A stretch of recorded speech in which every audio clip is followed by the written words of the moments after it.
Hello everyone. Today we are going to start a new chapter of geography for class 7th. The name of the chapter is water. तो water chapter में हम लोग read करने वाले हैं about water cycle. Water cycle क्या होता है, किस किस फॉर्म में वाटर कहाँ कहाँ जाता है और धरती पर किस तरह से आता है और धरती से दोबारा से एनवायरनमेंट में किस तरह से जाता है पानी. उसके बाद हम बात करेंगे वाटर डिस्ट्रीब्यूशन के बारे में कि वाटर जो है कहाँ कहाँ कितना कितना परसेंटेज है वाटर का, रिवर्स में कितना है, ओशंस में कितना है, ग्लेशियर्स में कितना है और अगर हम कहें अंडरग्राउंड वाटर कितना है. तो ये सब हम डिस्ट्रीब्यूशन में रीड करेंगे. उसके बाद हम आएंगे ओशन वाटर के बारे में रीड करेंगे. उसके बाद हम टाइड्स के बारे में, वेव्स के बारे में पढ़ेंगे और लास्ट टॉपिक जो हमारा है वो होगा ओशन करंट्स. तो let's start the reading of this chapter. When you think of water, what images come to your mind? You think of rivers and the waterfalls, the pitter-patter of raindrops, water in your taps. Children love to float paper boat in rain puddles. तो जब भी आप पानी के बारे में सोचते हैं बहुत सारी इमेजेस हमारे दिमाग में आती हैं. तो उन इमेजेस में से कुछ एक हैं रिवर्स की, वाटरफॉल्स की, रेन ड्रॉप्स की और टैप में जो वाटर होता है उसकी. और बच्चे जो रेनी सीज़न में जो पेपर बोट चलाते हैं उसकी. लेकिन जो ये पानी होता है जो रेन के समय हमें दिखाई देता है चारों तरफ फैला हुआ, ये कहाँ चला जाता है? Sun's heat causes evaporation of water vapor. When the water vapor cools down, it condenses and forms cloud. तो सन की जो हीट है, जो सूर्य की गर्मी है, उसके कारण वाटर इवेपोरेट हो जाता है और इवेपोरेट होकर ठंडा होता है और कंडेंस हो जाता है और क्या बनाता है? बादल बनाता है, क्लाउड्स बनाता है जो हमें आसमान में दिखाई देते हैं. फ्रॉम देयर, अब इन बादलों से क्या कहा जाता है? It may fall on the land और the sea in the form of rain, snow और स्लीट. तो उसके बाद जो है ये पानी नीचे आता है धरती पर. किस फॉर्म में आएगा नीचे? या तो स्नो की फॉर्म में या रेन की फॉर्म में. तो हम कह सकते हैं कि पानी धरती पर बादलों से आता है, लैंड पर गिरता है या सी में गिरता है. और किस फॉर्म में गिरता है? रेन की फॉर्म में या स्नो की फॉर्म में. उसके बाद है प्रोसेस के बारे में पढ़ेंगे. वाटर साइकिल होता क्या है?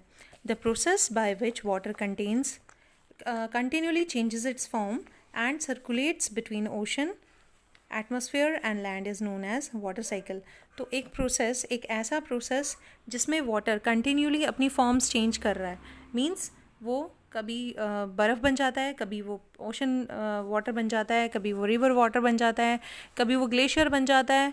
तो इस तरह से वो अपनी फॉर्म्स चेंज कर रहा है. तो एक प्रोसेस है वाटर साइकिल जिसमें वो क्या करता है? Water continually changes its form and circulate. और सर्कुलेट होता है किस किस के बीच में?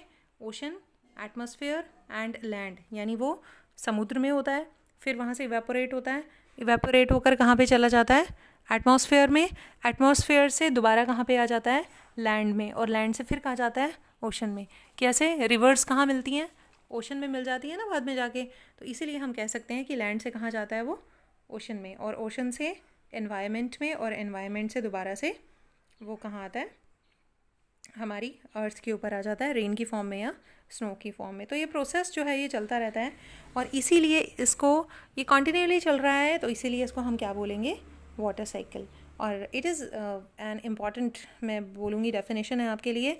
आपको क्वेश्चन आ सकता है what is known as water cycle, और इसका डायग्राम भी आ सकता है जो साइड में दिया हुआ है आपको, उसको भी एक्सप्लेन करेंगे अभी. तो वाटर जो है अपनी फॉर्म चेंज करता है कंटिन्यूली और चेंज करता है और कहाँ कहाँ सर्कुलेट होता है? ओशन, एटमॉस्फेयर एंड लैंड के बीच में. तो इसी को कहते हैं हम water cycle. The earth is like a terrarium. Terrarium क्या होता है? एक ऐसा, आप इसको देख सकते हैं, ये it is a picture of terrarium. तो इसमें जो पानी पड़ा है वो पड़ा ही है, ठीक है, वो कहीं नहीं जा रहा. तो उसी तरह से अर्थ भी है. अर्थ में भी ऐसा ही हो रहा है. Our earth is like a terrarium.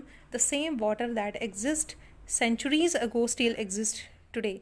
अब क्या आपको लगता है कि पानी बदल जाता है या पानी नया या पुराना होता है? तो नहीं. जो पानी अर्थ पे 1000 साल पहले था उतना ही पानी आज भी है. हम ये नहीं कह सकते कि पहले जो है ज़्यादा पानी था अर्थ में, पहले 90% था और अब कम रह गया है, या पहले ज़्यादा था या अब कम हो गया है, या पहले अब ज़्यादा है पहले कम हो गया. तो ऐसा कुछ नहीं है.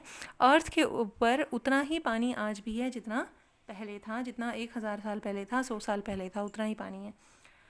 तो ऐसा क्यों होता है? आप कहोगे कि नहीं, पानी तो कम होता है, बार बार बोलते हैं पानी बचाओ तो पानी कम होता है। नो, पानी की फॉर्म्स चेंज होती हैं, वाटर जो है अपनी फॉर्म्स चेंज करता है। ऐसा हो सकता है कि पोर्टेबल वाटर कम हो जाए, पोल्यूटेड वाटर बढ़ जाए, ऐसा हो सकता है ग्राउंड वाटर कम हो जाए, ओशन वाटर बढ़ जाए, ऐसा हो सकता है कि ग्लेशियर पर ज़्यादा बर्फ़ जम जाए। तो ऐसा उसकी फॉर्म्स चेंज हो सकती हैं, बट ऐसा नहीं हो सकता कि अर्थ में से निकल के पानी कहीं और चला जाए।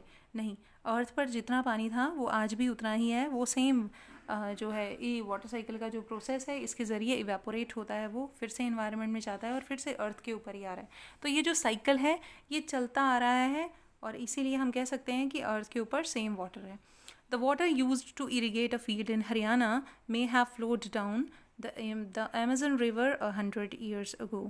तो हम कह सकते हैं कि हो सकता है कि हरियाणा में हमारे खेतों में जो पानी आया है, हो सकता है कि वो 100 साल पहले वो पानी कहाँ बह रहा हो, अमेजन रिवर में बह रहा हो। बिल्कुल हो सकता है, क्योंकि आसमान में कोई बाउंड्री नहीं है। बादल जो है एक जगह से दूसरी जगह फ्लोट कर सकते हैं, हम उनको रोक नहीं सकते। हमारे देश के बादल हैं, यहीं बरसने चाहिए, no, it's not like that. तो हो सकता है कि जो जिस पानी से हरियाणा के फील्ड्स को इरिगेट किया गया है, सिंचाई की गई है खेतों की, वो जो पानी है वो अमेजन रिवर में बह रहा हो 100 साल पहले। It can be possible. The major source of fresh water are, अब फ्रेश वाटर, मैंने कहा था पोर्टेबल वाटर जो होता है, जो फ्रेश वाटर होता है जिसको हम इस्तेमाल कर सकते हैं, वो कहाँ कहाँ है, उसके रिसोर्सेज क्या क्या हैं? वो हैं rivers, ponds, springs and glacier. यानी ग्लेशियर का पानी पोर्टेबल है, उसको पी सकते हैं हम। स्प्रिंग्स का पानी साफ़ है बिल्कुल, पॉन्ड्स का पानी और रिवर्स का पानी। बट ये तो थे सोर्सेज जो कि फ्रेश वाटर के सोर्सेज हैं। अब कुछ जो है सॉल्टी वाटर के भी सोर्सेज हैं। वो क्या हैं? ओशन वाटर और सी का जो वाटर होता है वो सॉल्टी वाटर होता है, उसमें नमक ज़्यादा होता है, तो उसको हम पोर्टेबल वाटर नहीं कह सकते। उसको पीने से हमारी तबीयत बिगड़ सकती है, उसको हम पी नहीं सकते। The water of the ocean is salty और सेलाइन। तो इस वाटर को हम क्या कहते हैं? सॉल्टी वाटर और saline water. As it contains large amount of, क्योंकि ये वाटर क्या क्या कंटेन करता है? Large amount of salt, dissolve salt. Dissolve क्यों बोला गया है? क्योंकि घुला हुआ नमक है इसमें, that is why it is called dissolve. Most of the salt is sodium chloride और the common table salt that you eat. ज़्यादातर जो नमक इसमें घुला हुआ है वो क्या है? सोडियम क्लोराइड, जो कॉमन सॉल्ट हम यूज़ करते हैं अपनी खाने की टेबल पे, वही। तो ये जो है, यहाँ पर आप वर्ल्ड का मैप देख सकते हैं।